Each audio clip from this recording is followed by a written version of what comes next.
Olá, meus amigos. Hoje, dia 10 de março, mais uma vez aqui para compartilhar um vídeo com todos os amigos inscritos no canal. Agradecer o grande número de pessoas que se inscreveram no nosso canal recentemente por conta da nossa participação no canal Pregando as Escrituras.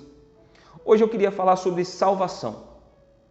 Salvação, ou seja, é possível haver um salvo ou é possível haver salvos na Universal? Na instituição universal e em tantas outras igrejas instituições como a Universal, a igreja do missionário R.R. Soares, a igreja do apóstolo Valdomiro Santiago, a igreja Plenitude, do Agenor Duque, a Renascer e tantas outras igrejas, neopentecostal, aquela igreja da apóstola Sol, que na verdade só tem heresia naquele lugar, chega a ser um circo, Tudo que é feito lá, assim como na Plenitude também, nas coisas que nós temos visto. Mas vamos falar da Universal e dessas instituições. É possível haver salvação nesses lugares? Eu faço uma pergunta para você. Eu tenho a minha opinião e eu vou responder diante daquilo que as Escrituras me mostram. Eu particularmente acredito que Deus possa iniciar um plano de salvação nesses lugares, mas eu não acredito que um salvo permaneça neste lugar. Isso eu não acredito. Por quê? Primeiro porque se de fato e de verdade quem te salvou foi o Cristo da cruz, se quem te salvou de fato e de verdade foi o Cristo da cruz, se você entendeu a mensagem da cruz e entendeu a cruz, você vai entender que Deus não divide a glória dele com ninguém. E esses lugares, eles usurpam a glória de Deus o tempo todo, principalmente nas pessoas dando testemunho. A glória de Deus é usurpada o tempo inteiro. As pessoas exaltam as suas fés, ou a sua fé é exaltada, porque eu recebi isso, ou eu me curei disso, ou eu estou salvo porque a minha fé fez tudo isso. Ou seja, a exaltação à fé dela e não ao Cristo da cruz. Então, eu acredito que Deus inicie sim um plano de salvação nesses lugares, mas não acredito que as pessoas possam estar nesses lugares salvas ou permanecerem nesses lugares, justamente por conta dessa situação. Eu queria trazer um paralelo sobre o Antigo Testamento e o Novo Testamento, exatamente para poder exemplificar e te dar as nuances. Por que eu estou falando isso? Primeiro, nessas instituições neopentecostal, a maioria delas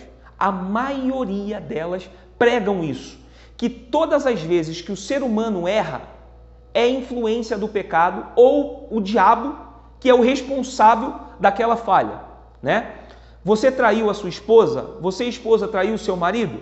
Eu fui influenciada pelo diabo. Não, foi o diabo. Não, foi o diabo. E aí até na hora de pedir perdão a Deus, ela muitas vezes vai colocar, olha, o diabo, Deus, mas o Senhor me perdoa, eu não vou mais fazer isso, mas o diabo. Então, na traição, é o diabo. No roubo, ela roubou, pegou alguma coisa de alguém e foi descoberta. Ela até vai pedir perdão lá no lugar e na igreja ela vai atrelar ou atribuir ao diabo. Foi o diabo que me fez roubar. Ela mentiu, o diabo me fez mentir. E tudo de ruim que acontece, que ela é responsável, seja prejudicando alguém, seja mentindo para alguém, seja roubando alguém, seja fazendo coisas, produções dela, ou seja, o Leandro produziu coisas ruins, mas na hora de assumir a culpa é do diabo. Então, a salvação nesses lugares já começa errada, por quê? Porque a atribuição da culpa não se dá na depravação dela, mas se dá naquilo que ela aprendeu, que o responsável de todas as coisas ruins é o diabo, inclusive da depravação dela. Eu vou dar um exemplo rápido aqui. Eu, por muitos anos da minha vida, fui viciado em pornografia. Viciado mesmo, de consumir durante muitas horas do meu dia pornografia. Ainda mais depois que entrou o advento da internet, dos smartphones, da facilidade de você ter o acesso à pornografia na palma da mão, então ali mesmo eu me perdi, pulei de cabeça, varava as madrugadas consumindo conteúdos eróticos, e quanto mais sujeira, quanto mais promiscuidade, mais eu estava ali pulando de cabeça. E eu estava me deformando. E dentro da instituição universal, eu fazendo essas coisas, e todas as vezes eu falava com Deus, eu lutava, né, com o diabo. Então, as minhas idas às terças e sextas-feiras na igreja tinha a ver com esse embate por conta do vício que eu consumia, o vício que era meu. Então eu lutava contra o inimigo errado, eu lutava contra o diabo. Por quê? Porque todo pecado, toda culpa era o diabo. É isso que essas instituições ensinam. Elas tiram do ser humano a responsabilidade e atribuem a culpa dela à influência, ou até mesmo ela manifestou para poder fazer tais coisas, para roubar e fazer toda sorte de maldade. Então, a atribuição dela ao diabo por conta do pecado dela já mostra o quão nocivo é este ensino dessas seitas, dessas pseudo-igrejas, desse possível, ou desses irmãos em Cristo, se assim o podemos dizer. Por quê? Porque eles atribuem a culpa do pecado deles a diabo. Então fica mais difícil. Mas ainda assim eu acredito que Deus possa iniciar um plano de salvação nestes lugares. Vide algumas experiências da Bíblia, né? Onde Deus usou pessoas que não tinham compromisso com a palavra dele e, de certa forma, através de uma palavra, o Espírito Santo convenceu o pecador e ali a pessoa se encontrou em Deus. São muitos os exemplos disso. Depois eu coloco aí na descrição, você vai ver. Então, quando Deus deu os 10 mandamentos a Moisés, lá no Sinai, ali para regir ou para poder organizar as coisas diante daquele povo que era numeroso, que só crescia, já existia muitos erros. Tanto é que os 10 mandamentos, muito provavelmente, veio para abrir os olhos daquele povo que ali estava no deserto, né? E aí Deus vem com os 10 mandamentos, está lá em Êxodo 20, no capítulo 1. Do capítulo 1 até o capítulo 17, depois você leia isso, você vai ver Deus dando, né, os mandamentos. E aí lá do 1 ao 17, tá? Êxodo 20, do 1 ao 17. Eu vou pegar só o final. Não matarás, não adulterarás, não furtarás, não dirás falso testemunho contra teu próximo, não cobiçarás a casa do teu próximo, nem cobiçarás a mulher do teu próximo, nem o servo, nem a sua serva, nem o seu boi, nem o seu jumento, nem coisa alguma do teu próximo. Note que Deus estava dando as suas leis. Em nenhum momento ele falou, aqui tem menção ao diabo. Ora, todas essas produções nas quais Deus estava colocando as suas leis, os seus mandamentos, tudo partia do ser humano. O ser humano ele já errava, já tinha o erro. Mas quando Deus escreve nas tábuas, que dá para Moisés, o povo passa a ter consciência do pecado. Então, ora, eu cobiçava a mulher do meu próximo, mas eu não tinha consciência que aquilo era pecado. Podia ser errado, mas a consciência de pecado nós não tínhamos. Tanto é que quando alguém pecava, era levado um animal, sacrificava aquele animal, tudo fazendo uma conexão com a vinda de Cristo, que ele seria esse cordeiro imolado de Deus. Mas vamos lá, o povo não tinha consciência do pecado.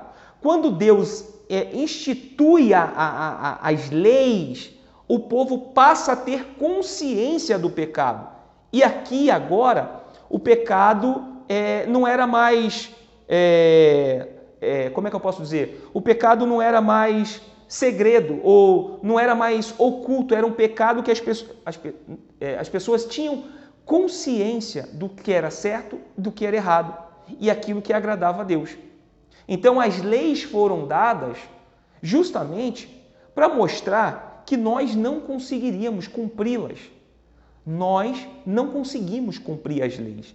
A gente está falando aqui dessas leis que foram dadas a Moisés, mas essas leis geraram outras leis que o povo judeu seguia e cumpria. Então, nasceram outras leis, né? Eu vou dar um exemplo do que aconteceu. Ele fala sobre o sábado, santificar o sábado e descansar. Então, o judeu ele não trabalhava no sábado. Era pecado trabalhar ao sábado. Mas algum judeu esperto pensou, peraí, mas o que é trabalho? Se eu pegar essa garrafa aqui d'água e levar lá para aquela mesa, é trabalho? Se eu arrastar o fogão na minha casa, é trabalho? Se eu arrastar a mesa, se eu arrastar a cama, eu preciso de lenha para poder fazer a minha comida hoje. Eu não tenho lenha em casa e vou pegar. Isso é trabalho? Então eles começaram a classificar aquilo que Deus havia dado e ali nasceram todas as outras leis, que eram 600 eu não me recordo agora, 600 e pouquinhas. Então o judeu ele tinha que guardar essas leis, né? Fora as leis que Deus havia dado, o homem ainda fez esse acréscimo. Então passou a ser muito mais difícil. Mas agora o homem tinha consciência do que era certo e errado. O homem passou a ter essa consciência diante daquilo que Deus havia colocado nas tábuas. Aí agora vamos lá para Romanos. Romanos 7. Romanos 7. No capítulo 7, deixa eu até marcar aqui. Eu estou com a minha Bíblia aqui e eu estou com algumas anotações aqui. Tá? Isso aqui é meu caderninho de anotações. Eu sempre coloco aqui para não me perder. E eu vou... A carta de Paulo aos Romanos, no capítulo 1, Paulo fala da perdição de toda a raça humana, ou seja, dos judeus e dos gentios. E ele menciona que todos pecaram. E aí no capítulo 3 ele fala da justificação mediante a fé em Jesus Cristo e a justificação pela fé. E no capítulo 5 ele fala, e Deus nos livra da culpa do pecado em Cristo. E a partir desse ponto que eu vou começar a ler Romanos 7. Então, eu falei para você ler Êxodo, no capítulo 20, do 1 até o 17, leia tudo lá, para você entender isso daqui. E aí olha o que Paulo fala no capítulo 7 de Romanos, no capítulo 7, no verso 7. Que diremos, pois? É a lei pecado? De modo nenhum. Por que Paulo está falando que a lei não é pecado? Porque a lei é perfeita. Mas nós não somos perfeitos. Então, quando a lei chega na gente, nós somos depravados, nós somos pecadores. Então, a lei que é perfeita em nós, ela passa a ser, para nós, a nossa condenação, porque nós não conseguimos cumprir com ela, porque a lei aponta o nosso pecado, a lei nos condena. Porque se a gente não peca por feitos, a gente peca por não fazer nada. A gente peca por inércia. A gente peca por não falar quando deveria falar. Ou a gente peca por falar demais. Ou seja, a lei nos faz réus. A lei nos faz réus. Porque agora, tendo consciência do que é o pecado, a gente luta contra esses pensamentos e contra esses feitos. E a lei vem para fazer isso. Que diremos, pois? Paulo falando. É a lei pecado? Não, a lei não é pecado. A lei é perfeita. Nós não. De modo nenhum. Mas eu não conheci o pecado senão pela lei. Lembra que no Antigo Testamento, lá em Êxodo, o povo fazia as coisas erradas, o povo já errava. Tudo que você possa imaginar. Se Deus falou para não roubar, não adulterar, não cobiçar, é porque já estava acontecendo. Só que o povo não tinha consciência disso, que isso era pecado. Por isso que Paulo está falando. Mas eu não conheci o pecado senão pela lei. Ou seja, já tinha o pecado, mas eu não conhecia. Quando a lei entrou, ela me fez pecador, ela me mostra a minha depravação, o meu pecado. Então, a partir de agora, eu tenho que viver uma vida diferente disso. E como viver uma vida diferente disso? Fique comigo, não desiste não. Senão pela lei, porque eu não conheceria a concupiscência. O que é a concupiscência? Senão o desejo dos nossos olhos, aquilo que desejamos. Os nossos olhos olham para as coisas, os nossos olhos olham para a vida de pessoas e principalmente a gente olha para a vida do ímpio, um ímpio que vive uma vida boa, regalada, um ímpio que quase não fica doente, o ímpio que viaja todos os anos, o ímpio que tem uma empresa, que tem um carro bom, e a gente está dentro da igreja, a gente está ali, né? No nosso legalismo, a gente frequentando todos os dias, dando os dízimos, ofertas, fazendo voto, campanhas, isso e aquilo, um monte de coisa que a gente faz, e a gente não tem a vida que o ímpio tem. A gente começa a olhar para a vida do ímpio, os olhos, concupiscência dos olhos, e a gente começa a murmurar com Deus. A gente não fala, mas a gente pensa, poxa Deus, Ele nem te serve, Ele nem te agrada, por que Ele tem e eu não tenho? A gente começa a conjecturar essas coisas, pensar essas coisas, sim ou não. Seja sincero, seja sincero. Deixa eu tirar minha garrafa daqui, que senão... seja sincero, você não pensa isso? Ou você já não pensou isso? Aí Paulo continua, porque eu não conheceria a concupiscência se a lei não dissesse, não cobiçarás. Ou seja, olha só o que Paulo está falando, ele foi lá em Êxodo e mencionou o que Deus escreveu nas tábuas, que deu para Moisés passar para o povo. Mas o pecado, tomando ocasião pelo mandamento, despertou em mim toda a concupiscência, porquanto, sem a lei, estava morto no pecado. Ora, a partir do momento que eu não tenho conhecimento do pecado, ele está dizendo, estava morto, já era réu. Mas quando eu passo a ter a consciência do pecado, aí ele continua, e eu, em algum tempo, vivia sem lei, mas vindo o mandamento, reviveu o pecado e eu morri. O mandamento que era para a vida, achei eu que era para a morte. Porque o pecado, tomando ocasião pelo mandamento, me enganou e por ele me matou. Assim, a lei é santa e o mandamento santo, justo e bom. Logo tornou-se-me o bom em morte, de modo nenhum, mas o pecado, para que se mostrasse pecado, operou em mim a morte, pelo bem, a fim de que pelo mandamento e pecado se fizesse excessivamente maligno. Porque bem sabemos que a lei é espiritual, mas eu sou carnal, vendido sob o pecado. Porque o que faço não aprovo, pois o que quero, isso não faço, mas o que me aborreço, isso é o que eu faço. Ou seja, a gente continua escravo das nossas vontades, das coisas que a gente deseja fazer. Ou seja, o nosso pensamento diz, isso é errado, não faz, mas os nossos braços correm para fazer, ou seja, as nossas ações correm para o pecado.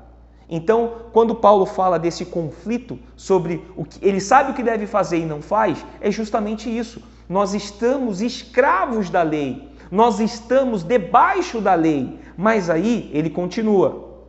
Pois o que quero, isso não faço, mas o que aborreço, isso faço. E se faço o que eu não quero, consinto com a lei que é boa. De maneira que agora já não sou eu quem faço isso, mas o pecado que habita em mim. Porque eu sei que em mim, isto é, na minha carne, não habita bem algum. É a diferença de nós sabermos, e assim, pessoal, da gente ser sincero com a gente mesmo, que tudo que a gente planeja, que tudo que a gente deseja, que tudo que a gente quer e gostaria 99% das coisas não estão em conformidade com as coisas de Deus, com aquilo que Deus quer para a gente. A gente deseja as coisas, a gente quer as coisas, a gente quer o conforto desse mundo, a gente busca os prazeres deste mundo, ainda que não sejam pecados esses prazeres, mas nós buscamos alegrar e dar para a nossa carne mais do que a gente nutre um relacionamento com Deus, de saber qual é a boa, perfeita e agradável vontade de Deus, de saber e de se colocar à disposição de Deus para o avanço do reino dele. A gente sempre vai correr para as coisas que nos trazem prazer. Então, e aí ele continua, o apóstolo Paulo, porque não faço o bem que quero, mas o mal que não quero, esse eu faço. Ainda que as nossas atitudes sejam boas, ainda que as nossas intenções sejam boas, muitas vezes a gente não fazemos. A gente fazemos o mal, a gente sonegamos o bem a quem precisa. Isso já é pecado, isso já é pecar. Quando você pode ajudar e não faz, e você vira para o outro lado ou fecha os olhos porque você não quer ter nenhum tipo de problema, isso é pecado. Ora, se eu faço o que não quero, já não faço, mas o pecado que habita em mim. O pecado que habita nele são as produções dele, não tem a ver com o diabo. Preste atenção, você é responsável pelas suas ações, pelos seus feitos, pelos seus atos. Quando você resolve trair sua esposa, quando você resolve trair o seu marido, quando você resolve mentir, quando você resolve roubar, quando você resolve ir para o seu quarto e consumir pornografia, não é diabo, é você, é a sua depravação, você é escravo do pecado. E ele continua, porque segundo o homem interior, tenho prazer na lei de Deus. Embora tenhamos prazer na lei de Deus, mas a gente corre para o pecado, porque a gente precisa alimentar a nossa carne. Nós temos desejo de alimentar a nossa carne. Mas vejo nos meus membros outra lei, que batalha contra a lei do meu entendimento e me prende debaixo da lei do pecado, que está nos meus membros. Miserável homem que sou! Quem me livrará do corpo desta morte? Enquanto você culpa o diabo, enquanto você culpa Satanás pelas suas quedas, pelos seus tropeços, pela sua vida depravada, pelas suas bebedices e por tudo que é nocivo. Enquanto você culpa Satanás e você não faz o que Paulo falou, miserável homem que sou, miserável homem que sou, quem me livrará do corpo desta morte? Deus não vai poder fazer nada na sua vida, porque você não assume o seu estado original. Lembra que eu falei no início de Romanos? Todos pecaram, todos, sem exceção, todos pecaram e destituídos estão da presença de Deus, do perdão de Deus. Então nós precisamos assumir, eu sou miserável, eu sou pecador. E aí ele fala, dou graças a Deus por Jesus Cristo, nosso Senhor, assim que eu mesmo, com entendimento, sirvo a lei de Deus, mas com a carne, a lei do pecado. E aí, no capítulo 8, aqui parece que Paulo está derrotado, parece que Paulo, ele entendeu a luta dele, da carne com o pecado, porque a lei o condenava. Mas olha o que Paulo fala agora. O título diz, a nova vida debaixo da graça, segundo o Espírito de santidade e adoção. Aí Paulo diz o seguinte, portanto, agora, nenhuma condenação há para os que estão em Cristo Jesus, que não andam segundo a carne. Eu não posso avaliar a minha espiritualidade pelo que eu faço. Entende por que é difícil acreditar que um salvo permaneça na instituição universal ou qualquer instituição que atribui a salvação pelo que eles fazem, pela frequência na igreja, pelo dízimos e ofertas e votos, pelo trabalho evangelístico que ele faz, isso é nada. Por quê? Que não andam segundo a carne, mas segundo o Espírito. Porque a lei do Espírito de vida em Cristo Jesus me livrou da lei do pecado e da morte. Agora, tendo consciência do pecado, tendo consciência que o pecado me leva à morte, vem Jesus e ressignifica isso. E Jesus ele diz para a gente mais ou menos assim, vou parafrasear. Leandro, você aí do outro lado, não sei qual é o seu nome, você não consegue guardar a lei, você não consegue atingir esse nível, porque se você conseguisse cumprir 99% delas, um único pecado te condenaria. Mas eu vim, morri na cruz por você. E agora, ainda em Romanos, está falando a justificação pela fé no Cristo, a justificação pela fé em Jesus Cristo e pela fé. E agora eu creio nesse sacrifício de Jesus. E eu reconheço que sou um miserável pecador. E o plano de salvação dele começa na minha vida. Então eu passo de réu a inocente. Não porque eu sou bom, mas porque Cristo, ele cumpriu toda a lei. Ele cumpriu, ele exerceu, ele cumpriu toda a lei. Por isso que a minha salvação eu não perco. Porque quem conquistou ela, quem começou ela foi Cristo, não foi eu. Hoje eu tenho que crer nesta salvação. Eu tenho que crer naquilo que Jesus fez por mim na cruz. Por isso que eu acredito sim, que Deus inicie um plano de salvação dentro dessas instituições. Mas não acredito que o salvo fica nesses lugares. Então, para você que está aí, tome muito cuidado com esse discurso de que você zela pela sua salvação, porque eu estou te mostrando aqui, a lei nos faz réu e Cristo e a graça nos faz livre, mas a nossa fé no Cristo da cruz, não pelo que eu fiz, não pelo que eu faço, mas pelo que Ele fez, e eu creio, e eu passo a viver uma vida reta, íntegra e temente a Deus, obedecendo aos seus ensinos, aos seus estatutos. E principalmente, pessoal, uma pessoa que diz ser salva e não tem amor por pessoas, desconfie muito desta salvação. Uma pessoa que diz ser salva e não ama, uma pessoa que diz ser salva e não age de misericórdia para com ninguém, ela aprende dentro dessas igrejas a ser legalista, a apontar. As pessoas que saem da instituição universal, principalmente as pessoas que saem por conta de uma má conduta, uma conduta que não estou nem falando do padrão da instituição universal, eu estou falando de uma conduta moral diante disso aqui, da palavra de Deus. Essa pessoa sai escorraçada e parece que para ela não existe mais jeito.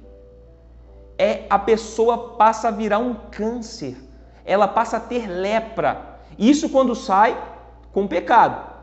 E se você sai numa boa, como eu saí com a minha esposa, você passa a ter lepra também, porque você passou a questionar os ensinos deles. Você passa a questionar de acordo com as Escrituras. Você fala, pastor, isso que você está falando, pastor, não é assim não. Ele já começa a dizer que você está mal, que essa é a fé, que a fé tem que ser essa, e é mais ou menos assim, a fé tem que ser essa, ignore o que está escrito. A direção é essa. A direção vem de alguém, geralmente do líder máximo, e não importa se a direção não passou pelo crivo das Escrituras e de Deus. Você tem que cumprir. Ou seja, você quando questiona, você passa a ser a ovelha negra. E a própria palavra de Deus manda a gente conferir e ser como os cristãos bereanos. A própria palavra de Deus manda a gente reter o que é bom.